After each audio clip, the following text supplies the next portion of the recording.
60টি বর্জনীয়র 1 number, বিলম্বে ইফতার করবেন না কখনো। 1 নাম্বার, দেরি করে ইফতার করা নিষিদ্ধ। ইহুদিরা দেরি করে ইফতার করে। লা ইয়াজালুন নাসু আলা খাইরিন মা আজ্জালুল ফিতরা।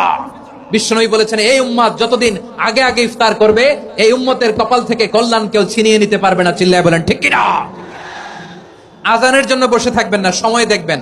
স্থানীয় সময়ে যখন সূর্যাস্ত হওয়া মাত্রই বিসমিল্লাহ, খেজুর খেয়ে ফেলবো। পারবেন তো নাকি দেরি করবেন?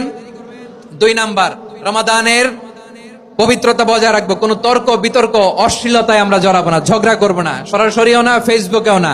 করবেন? কেউ গালি দিলে বলবেন ইন্নিমরুউন সায়েম, আমি রোজাদার। আল্লাহর হাবিব শিখিয়েছেন, কেউ যদি তোমার গালি দেয়, কটু কথা বলে, অশ্লীল কথা বলে, রমজানে তুমিও বলতে পারবে না। তুমি বলতে পারবা ইন্নিমরুউন সায়েম, আমি রোজাদার। আজকে থেকে নিয়ত করেন, রমজানে কেউ গালি দিলে আপনি একটা গালি দিবেন নাকি? কি বলবেন? রোজাদার, রমজানের পবিত্রতা আমি ভঙ্গ করতে পারবো না। অশ্লীল নাটক সিনেমা আমরা দেখবো না। ব্যাড হ্যাবিট থাকলে রমাদানে এটা ছাড়ার মহা সুযোগ। স্মোকিং এর অভ্যাস আছে অনেকের, ঠিক কিনা? চাঁপাইনবাবগঞ্জে আপনারা স্মোকিং করেন? আলাম ইয়াদা কাওলা যুরি ওয়াল আমালা বিহি ফালাইসা লিল্লাহি হাজাতুন ফি আইয়াদা তাআমাহু ওয়া শারাবা। যে রমজানে মিথ্যা কথা, মিথ্যা কাজ, মিথ্যা সাক্ষী ছাড়তে পারে নাই, তার না খেয়ে থাকা, উপবাস থাকা দিয়ে আল্লাহর কিছু যায় আসে না। এজন্য মিথ্যার সাথে আমাদের কোনো সম্পর্ক আছে? মিথ্যা বলবো না। 4 নাম্বার, অপচয় করব না। ইন্নাল মুবাযযিরিনা কানু ইখওয়ানাশ শায়াতিন ওয়া কানাশ শাইতানু লিরাব্বিহি কাফুরা। অপচয়কারী শয়তানের ভাই। আচ্ছা, যে শয়তানের ভাই ও নিজেও আরেকটা কি?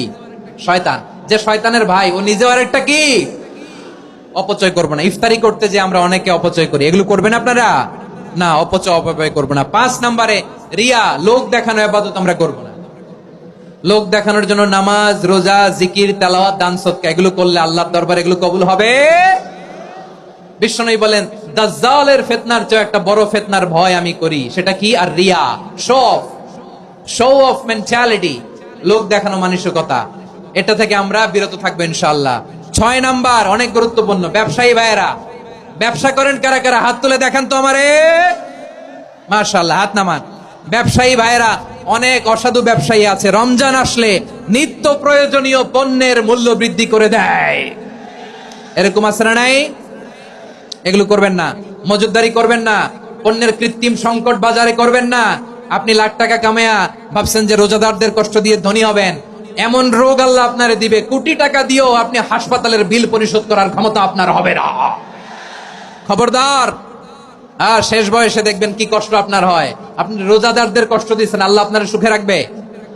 আল্লাহর দোহাই লাগে, আমার ব্যবসায়ী ভাইরা এটা করবেন না। আরব বিশ্বে আমরা দেখেছি, আরব বিশ্বের